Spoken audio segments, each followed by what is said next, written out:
C'est l'histoire d'une marque qui, en 130 ans et 5 patrons, a su garder son indépendance et son esprit unique. C'est l'histoire d'une marque qui, grâce à ses instruments pour professionnels, a accompagné l'essor des sports, des sciences et de l'industrie. Toute l'aventure des temps modernes. C'est l'histoire d'une marque qui a partagé les plus grandes heures de l'aéronautique en s'imposant comme la référence pour les pilotes du monde entier. C'est l'histoire de Breitling, un univers à part.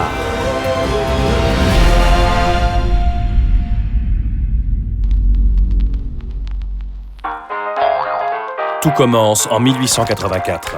Le jeune Léon Breitling n'a qu'une obsession, la performance et la précision. Il choisit de se consacrer à un domaine très exigeant, les chronographes et les compteurs. Les sportifs sont séduits, les premiers automobilistes aussi. Mais Léon Breitling voit plus loin, ou plutôt plus vite et plus haut. Son fief à lui, ce sera l'aviation qui prend son envol dans ces années-là.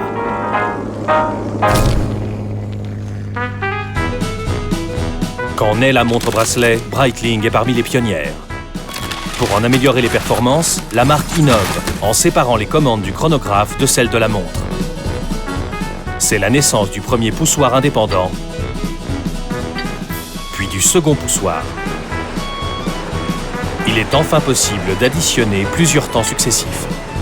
Breitling a inventé le visage du chronographe moderne, bientôt repris par toute la concurrence, jusqu'à aujourd'hui encore. Entre-temps, la marque fait son entrée dans les cockpits d'avions avec ses fameux chronographes de bord qui équiperont les chasseurs de la Royal Air Force durant la Seconde Guerre mondiale.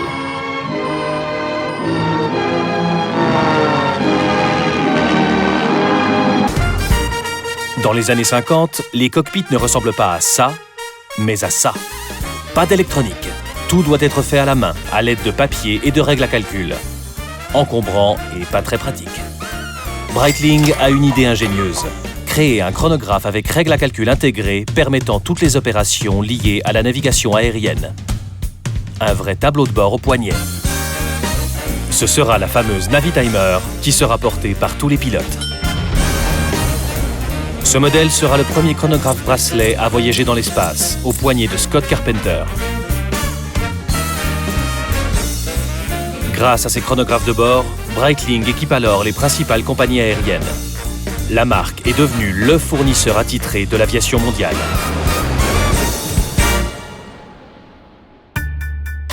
Reste un dernier défi pour Breitling, créer le chronographe à remontage automatique. Mission accomplie. Breitling s'impose plus que jamais comme le spécialiste du chronographe. En 1984, l'heure est aux montres à quartz ultra plates. Breitling prend le contre-pied de la tendance. En collaboration avec la patrouille des Frecce Tricolori, la marque crée le chronographe d'aviation Chronomat, qui va contribuer au retour des montres mécaniques. Viendront aussi le chronographe multifonction Aerospace et l'Emergency, la première montre bracelet avec émetteur de détresse intégré. Breitling est plus que jamais le partenaire privilégié de l'aéronautique. Mais tous les défis du ciel n'ont pas encore été relevés. Il en reste un, le premier tour du monde en ballon sans escale, Breitling Orbiter 3.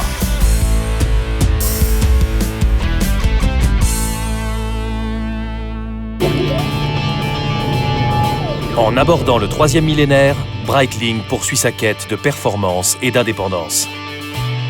C'est la seule grande marque au monde à faire certifier chronomètre l'intégralité de ses mouvements, la plus haute référence en matière de précision et de fiabilité. Breitling développe également sa propre gamme de calibres haute performance et son propre mouvement de chronographe électronique Super Quartz, 10 fois plus précis que le quartz ordinaire. C'est l'histoire d'une des dernières marques suisses en main familiale. C'est l'histoire d'une marque qui vole résolument vers l'avenir. C'est l'histoire de Breitling, un univers à part.